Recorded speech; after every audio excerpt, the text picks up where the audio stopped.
Hi everybody, it's Annette from The Art of Intuition. Today we're going to talk about metaphors. How our universe can speak to us through metaphors. And sometimes directly. You know, we've all heard that saying, a message in a bottle. That message you have to decrypt to figure out what it is. Well, sometimes your universe is going to send you a message in a bottle. And sometimes it's just going to send you a message. And the question is, well, it's a couple questions. Are we open to receiving it? Can we decode it? Are we even paying attention to it? Because some things are so simple when we go back, and normally we kind of know what things are after we get out of them. Very rarely we know why we're participating in something on a soul level when we're in it. Usually we don't get the clarity till later. We think we're there for a totally different reason. We think we're at a certain job to make money. That's not why we're there. It's never to make money. That's never the reason we do anything on a soul level, because the soul doesn't care about money. So that's never one of the reasons. But to our human, that's why we're there. We're there for validation. We're there to be successful. We're there for all these things that aren't the real reasons we're there. So what are the real reasons we're there? What are the real reasons we're in relationships with certain people?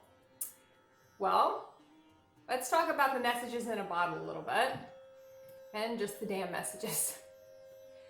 On a collective level, there are certain messages that we kind of like, they're sort of signs for everybody.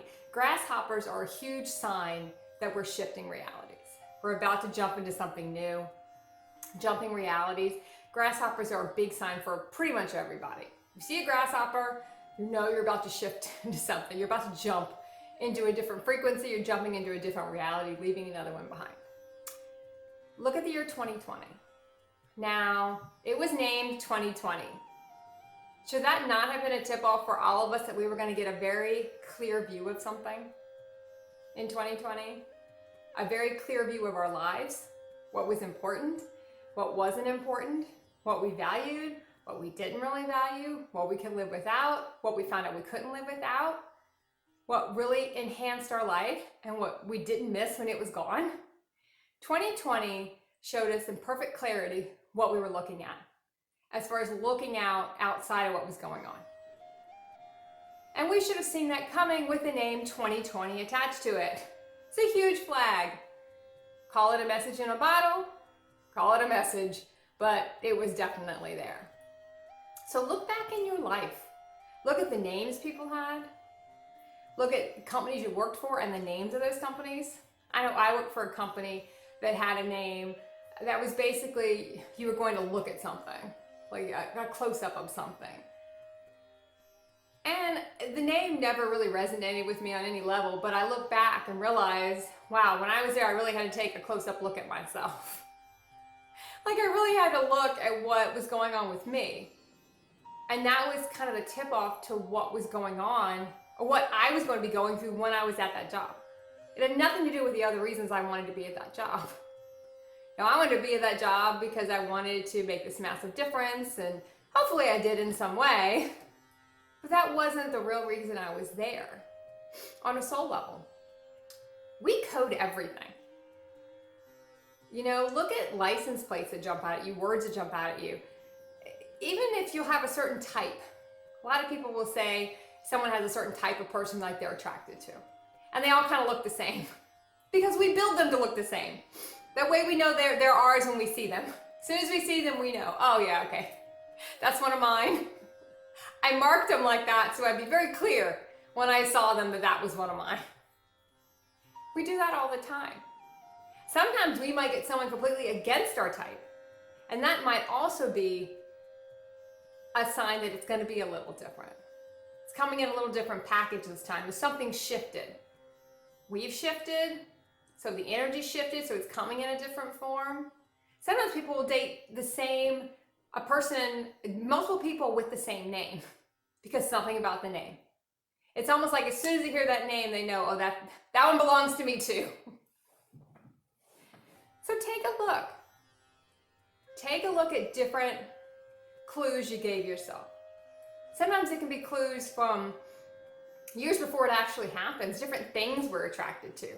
Different things that we are kind of interested in at the moment, And then we come back later and we're like, oh, now I see why I'm interested in that. Because later on it was going to play an important part. But in that moment, I just kind of wanted to see it. Just kind of wanted to get exposure to it. And it's really activating your body. It's activating your body to see, okay, you have to go through these certain things before you're going to be ready to actually have a reality with these people, this situation, whatever it is. Some fear we might have to work through before we can get to that place, get to that reality. But usually we see it coming. We can see it coming when we're sleeping. We can see it coming in our waking state, but a lot of times we're just not open to it. Look back. It's easier to do this if you look back. Sometimes when you look what's going on right now, it's not quite as easy. Look back at what's happened. Look at the names of streets you lived on. Look at what happened on those streets that you lived on. You know, look at who you met on those streets. Take a look at how you coded things, how you named things. The clues were always going to be there, whether it be collectively or in our, the cat is joining me today, right up in the camera. So sorry about that. Wants attention. We're always going to have a tip off. So just look for the tip off. Go back and do it in hindsight. Because what is it? Hindsight's always 20/20. It's the reason we say that too. Because you can see so much clearer when you look back at something. Start decoding things. And if you start decoding what you saw before, and the situations you saw before, the companies you worked for before, the friends you had before, names of people, and what you went through on a soul level when you were in those experiences, it'll make the ones coming a lot easier to figure out. So enjoy the project and keep practicing the art of intuition.